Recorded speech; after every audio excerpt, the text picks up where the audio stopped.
മുഅ്മിനീങ്ങളായ ആളുകളെ വേദനിപ്പിക്കുമ്പോൾ നിങ്ങളോടൊക്കെ പറയാനുള്ളത്, ഇതിനൊക്കെ നമുക്ക് അള്ളാഹുവിൻ്റെ അടുത്ത് നിന്ന് കൂലി കിട്ടും. ഏറ്റവും കൂലി കിട്ടുന്ന ആള് ബഹുമാനപ്പെട്ട സുൽത്താനുൽ ഉലമ എ പി ഉസ്താദാണ്. ആ ഉസ്താദിനെ പോലെ ആർക്കാ ഇവിടെ കൂലി കിട്ടിയിട്ടുള്ളത്? സുബ്ഹാന ജല്ല ജലാലു. 1964 ബാഖിയാത്തു സാലിഹാത്തിൽ നിന്ന് ഉസ്താദ് വന്ന് പ്രിയപ്പെട്ടവരെ മങ്ങാട് ദർസ്, പൂനൂരെടുത്ത മങ്ങാട് ദർസ് തുടങ്ങി. ആ ദർസിൽ ഉസ്താദിൻ്റെ ആദ്യ ശിഷ്യന്മാരിൽപ്പെട്ട ആളാണ് കാന്തപുരം എ പി മുഹമ്മദ് മുസ്ലിയാർ. അള്ളാഹു മഗ്ഫിറത്തും റഹ്മത്തും നൽകട്ടെ. മൊയ്ലേർ എന്നേ ചെറിയ ഉസ്താദ് പറയുള്ളൂ, മൊയ്ലേർ എന്നേ പറയുള്ളൂ. ചെറിയ ഉസ്താദ്, ആ ഉസ്താദിൻ്റെ അവസാനത്തെ പ്രസംഗം നിങ്ങൾ കേട്ടിട്ടുണ്ടോ? മഹാനായ സുൽത്താനുൽ ഉലമ സുഖമില്ലാതെ കിടക്കുമ്പോഴുണ്ടായൊരു പ്രസംഗമുണ്ട്. ആ പ്രസംഗത്തിൽ മൊയ്ലേരിനെ മഹാനുകൾ അഭിസംബോധനം ചെയ്യുന്നുള്ളൂ. ആദ്യം ദർസ് തുടങ്ങിയിട്ട് ആ ദർസ് റമദാനിക്കും ദർസ് തന്നെ. ഞങ്ങൾക്ക് വെള്ളിയാഴ്ച മഹാനായ സുൽത്താനുൽ ഉലമ ജസരി ചൊല്ലിത്തരും, റമദാനിക്ക് സ്വദറ ചൊല്ലിത്തരും. ഏതാണ് ഈ കിതാബൊക്കെ? ഈ സ്വദറ എന്ന് പറയുന്ന ഹിദായത്തുൽ ഹിക്മന്റെ ഷറഹായ സ്വദറൊക്കെ ഏതാണ് കിതാബ്? അത് വാഖിയാത്തുനിന്ന് വന്ന കൊല്ലം തന്നെ ദർസ് നടത്തുന്നു മഹാനായ സുൽത്താനുൽ ഉലമ. മഹാനായ സുൽത്താനുൽ ഉലമയെ പറ്റി കുറ്റപ്പുറം ഉസ്താദ് വല്ലാതെ പറയാറുണ്ട്. മഹാനായ സുൽത്താനുൽ ഉലമയെ സംബന്ധിച്ച് പ്രിയപ്പെട്ടവരെ ആക്ഷേപിക്കുന്ന ആൾ, അവരെ പറ്റി നമ്മൾ എന്ത് പറയാനാണ്? എന്താ നമ്മൾ അവരെ പറ്റി പറയാം? സൂര്യൻ ഉദിച്ചിട്ടില്ല എന്ന് പറഞ്ഞാൽ ഓന് നമ്മൾ എന്താ പറയാ? സൂര്യൻ അങ്ങനെ ഉദിച്ചിട്ട് ആ സൂര്യൻ ഉദിച്ചിട്ടില്ലെന്ന് പറഞ്ഞ് എന്താണ് അവരെ പറ്റി പറയാം? ഇത്രമാത്രം സുന്നത്ത് ജമാഅത്തിന് വേണ്ടി ഓടി നടന്ന്, പാപ്പ അങ്ങനെയാണ് പറയുന്നത്, സുന്നത്ത് ജമാഅത്തിന് വേണ്ടി ഓടി നടക്കുന്ന ആള് എന്നാണ് പറയാറുള്ളത്. മഹാന്മാരെ പറ്റിയൊക്കെ പറയും, അവിടെ പിന്നെ മറ്റു വിഷയങ്ങളൊന്നും നോക്കാറില്ല. അങ്ങനല്ലേ വേണ്ടത്? മഹാന്മാരായ ആളുകളൊക്കെ സ്നേഹിക്കല്ലേ വേണ്ടത്? സംഘടനാപരമായൊക്കെ അഭിപ്രായ വ്യത്യാസം അതൊക്കെ ഒരു വേറെ. പ്രിയപ്പെട്ട സഹോദരങ്ങളെ, പറഞ്ഞു വരുന്നത് ഖാനായ സുൽത്താനുൽ ഉലമയെ എങ്ങനെയാണ് അധിക്ഷേപിക്കാൻ കഴിയുന്നത്? 900 പള്ളികളാണ് ഉണ്ടാക്കിയത്. 2 ദിവസം മുമ്പ് കഴിഞ്ഞ ഞായറാഴ്ച ദാറുൽ മആരിഫിന്റെ സമ്മേളനത്തിന് ഉസ്താദ് വന്നപ്പോൾ പടച്ച തമ്പുരാന് ഉസ്താദിൻ്റെ ദുആ എന്താണ്? ഉസ്താദിന് എന്തിനാണ് കൊണ്ട് വരുന്നത്? ഉസ്താദിന് വന്നില്ലെങ്കിൽ എന്താ? ആ പ്രായത്തിൽ ആ വിഷമം സഹിച്ച് എന്നെ കൊണ്ടാകുന്നത് എന്തെങ്കിലും ദീനിന് വേണ്ടി സഹായമാകട്ടെ എന്ന് വിചാരിച്ച് ഉസ്താദ് ദ്വാരക്കുന്നതൊക്കെ ആഖിറത്തിനെ പറ്റിയിട്ട് ഉസ്താദ് എന്തോ തീരുമാനിച്ചതുപോലെയുണ്ട്. എല്ലാം ആഖിറത്തിനെ സംബന്ധിച്ച്.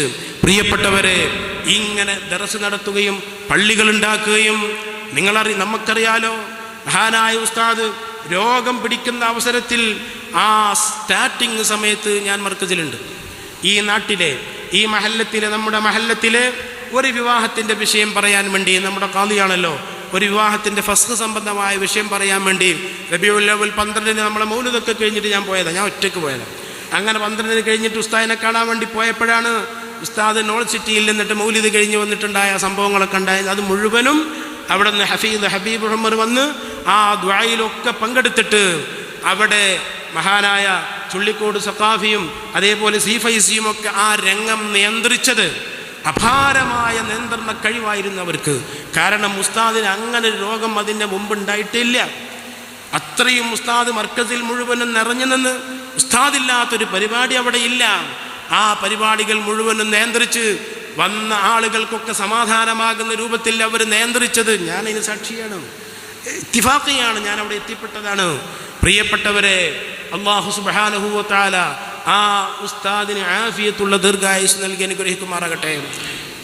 മഹാനായ താജുൽ ഉലമയോട് ഒരിക്കൽ ഉമ്മാൻ്റെ അസുഖം പറഞ്ഞപ്പോൾ, നിസ്കരിക്കാനൊക്കെ പ്രയാസമുണ്ടെന്ന് പറഞ്ഞപ്പോൾ താജുൽ ഉലമ എന്നോട് പറഞ്ഞു, ഫലഹും അജ്റുൻ ഗൈറു മംനൂൻ. അങ്ങനല്ലേ പറഞ്ഞിരിക്കുന്നത്? ആഫിയത്തുള്ള കാലത്ത് ചെയ്താൽ, ആഫിയത്ത് നഷ്ടപ്പെട്ടാൽ ചെയ്യാതിരുന്നാൽ ആ കാലത്ത് പ്രതിഫലം കിട്ടുന്നല്ലേ പറഞ്ഞിരിക്കുന്നത് എന്ന് സമാധാനിപ്പിച്ചു. അതുപോലെ ഉസ്താദ് ഓടി നടന്ന കാലം, ആ കാലത്തുള്ള പ്രതിഫലമൊക്കെ ഉസ്താദിന് കിട്ടുകയാണ്. അതോടുകൂടെ തന്നെ പ്രായമാകുമ്പോൾ അസുഖം കൊടുക്കുന്നത് മുഅ്മിനീങ്ങൾക്ക് അല്ലാഹു കൊടുക്കുന്നതല്ലേ? മുഅ്മിനീങ്ങൾക്ക് അല്ലാഹു കൊടുക്കുന്നതല്ലേ? എത്ര ആളുകൾക്കാണ് രോഗമുണ്ടായത്?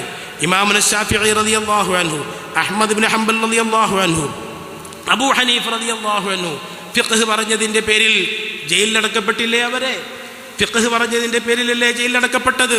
അഹ്മദ് ഇബ്നു നസ്ർ അൽ-ഖുസായിയുടെ തലവെട്ടിയില്ലേ ഫിഖ്ഹ് പറഞ്ഞതിൻ്റെ പേരിൽ? ഇങ്ങനെ അശദ്ദുന്നാസി ബലാഅൻ അൽ-അംബിയാഉ ഫൽ-അംസലു ഫൽ-അംസൽ, അംബിയാക്കന്മാരാണ് ഏറ്റവും കൂടുതൽ ബലാ ഉള്ളവരെന്ന് നിങ്ങൾ മനസ്സിലാക്കുന്നതോടുകൂടെ ഒരു കാര്യം ഞാൻ നിങ്ങളുടെ ശ്രദ്ധയിൽപ്പെടുത്തുകയാണ്. പ്രിയപ്പെട്ട സഹോദരന്മാരെ, ഫുഖഹാഇനെയും ഉലമാഇനെയും ഇവിടെ എതിർത്തവർ വഹാബികളാണ്. ഫുഖഹായിനെ കുറ്റം പറഞ്ഞവർ, ഫുഖഹായിനെ വിമർശിച്ചവർ നമ്മുടെ കേരളത്തിൽ വഹാബികളാണ്. അതുകൊണ്ട് അവർ പുറമേ സുന്നത്ത് ജമാഅത്തിന്റെ ആശയങ്ങൾ പറയും, ഞങ്ങൾ മശായിഖന്മാർ ആളുകളാണെന്ന് പറയും. മശായിഖന്മാർക്ക് പൊരുത്തമില്ലാത്തത്, ഔലിയാക്കന്മാർക്ക് പൊരുത്തമില്ലാത്തത്. കാരണം അവരാരും ഫുഖഹായിനെ കുറ്റം പറഞ്ഞിട്ടില്ല, അവരാരും ഫുഖഹായിനെ പറ്റി ഒന്നും പറഞ്ഞിട്ടില്ല. അങ്ങനെ അവരുടെ ആൾക്കാരാണെന്ന് പറഞ്ഞിട്ട് അവർ ചെയ്യാത്തതും പ്രോത്സാഹിപ്പിക്കാതും ഒക്കെ പറയുമ്പോൾ പ്രിയപ്പെട്ട സഹോദരന്മാരെ, വഹാബികളും ഇങ്ങനെ തന്നെയായിരുന്നു. അതുകൊണ്ട് തന്നെ മഹാനായ പതി ഉസ്താദ് പറഞ്ഞൊരു വാക്ക്, എന്താണ് പതി ഉസ്താദ് പറഞ്ഞത്? ഏതൊരു വഹാബിക്കും ഒരു ഉസ്താദിന്റെ കുരുത്തക്കേടുണ്ടാകും, ഏതൊരു വഹാബിക്കും ഒരു ഉസ്താദിന്റെ കുരുത്തക്കേടുണ്ടാകും എന്ന് പറഞ്ഞിട്ടാണ് മഹാനായ പതി ഉസ്താദ് പ്രസംഗം തുടങ്ങാറുള്ളത്. അത് വളരെ ശരിയാണ്. ഏതൊരു വഹാബിയുണ്ടോ അതിനൊക്കെ ഉസ്താദിന്റെ കുരുത്തക്കേടുണ്ടാകും. അവരുടെ ഈ ഉസ്താദുമാരെ സ്നേഹിക്കാത്ത ആളുകളുടെ പ്രസംഗത്തിൽ ഉസ്താദുമാരെ പറ്റി പറയില്ല, അവരെ മദ്ഹില്ല, അവർക്ക് തിരിയാത്തവരാണ്, ജാഹിലീങ്ങളാണെന്നൊക്കെയാണ് പറയുക. സുബ്ഹാന ജല്ല ജലാലു. സ്വന്തം ഉസ്താദുമാർ, നിങ്ങൾ നോക്ക്, സുലൈമാൻ ഉസ്താദ് സംസാരിക്കുമ്പോൾ ഉസ്താദുമാരെ പറ്റി പറയാത്ത ഒരു സംസാരമില്ല. AP ഉസ്താദ് സംസാരിക്കുമ്പോൾ രണ്ട് ദിവസം മുമ്പ് ദാറുൽ മആരിഫിൽ വന്നപ്പോൾ തന്നെ ഉസ്താദ് തുടങ്ങുന്നത് എൻ്റെ ഉസ്താദ് OK സൈനുദ്ദീൻ കുട്ടി മുസ്ലിയാർ എന്ന് പറഞ്ഞിട്ടാണ് തുടങ്ങുന്നത്. സുലൈമാൻ ഉസ്താദിന്റെ സംസാരത്തിൽ എണ്ണിക്കുട്ടി പാപ്പയും ബഹുമാനപ്പെട്ട ഹക്കുൽ മുഹക്കിക്കീനും വീരാൻകുട്ടി മുസ്ലിയാരും OK ഉസ്താദ് ബഹറുൽ ഉലൂമും കടന്നു വരാത്തൊരു സംസാരമില്ല. മഹാന്മാരൊക്കെ അങ്ങനെയാണ്.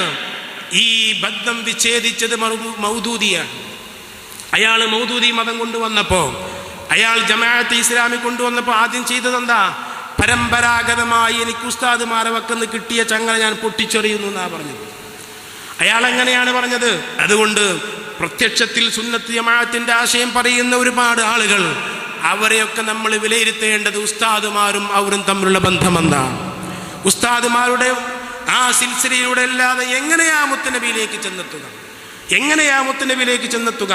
ആ ഉസ്താദുമാരെ തള്ളിപ്പറയുന്ന ആൾക്കാരാരാണോ, ഉസ്താദുമാരുടെ മദ്ഹ് പറയാത്തവരാരാണോ, അവരെ ഇയ്യാക്കും ഇയ്യാഹും. നമുക്ക് അങ്ങനെ പറയാൻ പറ്റൂ. നമുക്ക് വേറെ ഒന്നും ഹുക്മ് ചെയ്യാൻ പറ്റുകയില്ല.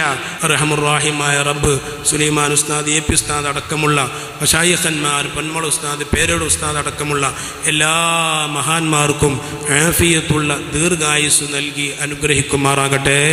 അഹ്ലു സുന്നത്ത് വൽ ജമാഅത്തിന് വേണ്ടി ശബ്ദിക്കുമ്പോൾ ഏൽക്കേണ്ടി വരുന്നതൊക്കെ വാക്കായിരുന്നാലും പ്രവർത്തനങ്ങളായിരുന്നാലും അതൊക്കെ വലിയ പ്രതിഫലമായി നമുക്കും മശായിഖന്മാർക്കും ഉസ്താദുമാർക്കും അല്ലാഹു ആക്കിക്കൊടുക്കുമാറാകട്ടെ.